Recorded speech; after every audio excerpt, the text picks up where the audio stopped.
So thank you very much for the opportunity to give you a whistle-stop tour of the research. I'm going to caveat what I'm about to present to you by saying that I am still very much in the middle of data analysis, so this is very much kind of a surface level introduction to some of the themes that have been coming through. So essentially, this project has been going out and talking to people across Leeds about their local area, trying to get an understanding of the spaces that matter to them.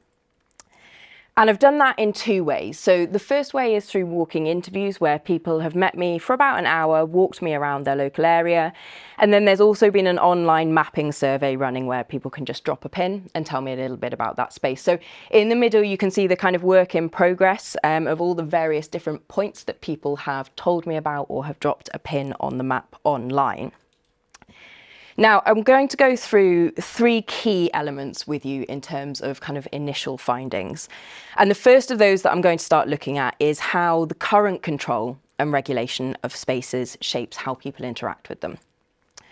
One of the things that struck me when I've been doing the interviews and talking to people is the way in which people may have access to a space but don't necessarily use it.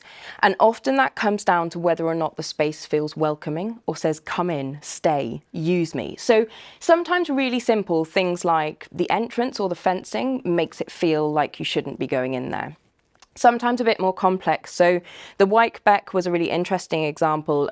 A number of people took me there and said, look at this beautiful green space. Isn't this wonderful? People don't stop here. They go to Roundhay Park for a day out. They go to Temple Newsam. They walk through the Wyke Beck. They see it as a corridor. There's nothing here that says, stop and enjoy this. This is for you.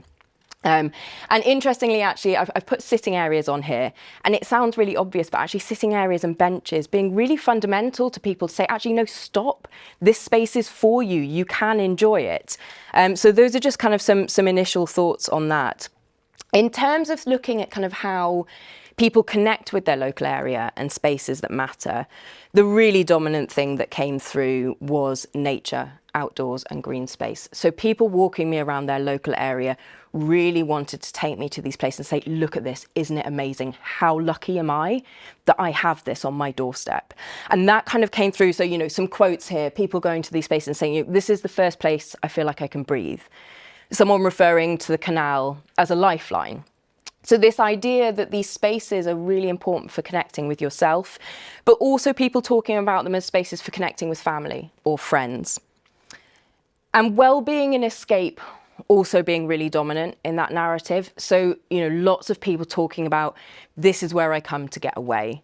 You know, if I've had a bad day, this makes me feel better. So that kind of, that link in there with well-being and escape, really important. People also talking about wildness. So interestingly, you know, outside of the city centre, lots of people took me to areas, outdoor spaces that were kind of a little wilder. So woods, not necessarily conventional parks. Even when they did take me to kind of more conventional parks, they would still talk about how nice it was to see kind of wild, unmowed areas or more trees. So things that were kind of slightly more wildernessy. It also became very clear, and I'm sure a lot of us can kind of connect with this, the importance of history and memories in terms of how people connected with places. So some people took me somewhere where they'd spent a lot of time as a child and they still went there because going back there kind of evoked those happy memories of childhood.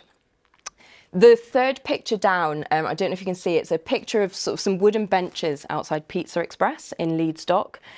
And I had one interviewee who talked to me and she said, so this spot is really important because when I look at that bench, I can see my daughter growing up as she clambers over it because they'd spent so much time there. And so when she looked at that spot, it evoked that particular memory for her. The other thing that became clear was creativity and the importance of surroundings. So whether that was the built environment or the natural environment, the way in which that kind of worked for inspiration and the value of that. The final thing I'm just going to touch on is the third element. So how people viewed their opportunity to shape their local area and to be heard. And we hit some issues here. So particularly in East Leeds, there are some real issues of trust here. There are also some real issues around essentially consultation fatigue, feeling like they're constantly being asked what they want and then not feeling like they're being heard or seeing any meaningful change coming from that.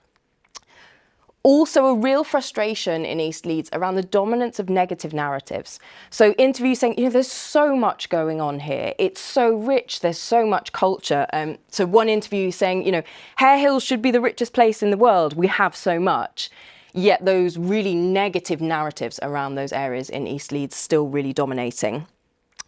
And then the final thing is, this came up across Leeds, people flagging that there are essentially wasted bits of land that are not being put to any particular use. And a number of them mentioning either they or local groups had tried to do something with that piece of land, but had come up against various different barriers, which meant nothing happened. It happened very slowly, or it felt like a bit of a fight. So that just being something kind of that came up on the radar as well. So like I said, a very whistle-stop tour. I have lots more to say. So if anyone has any questions or wants to chat afterwards, that would be great.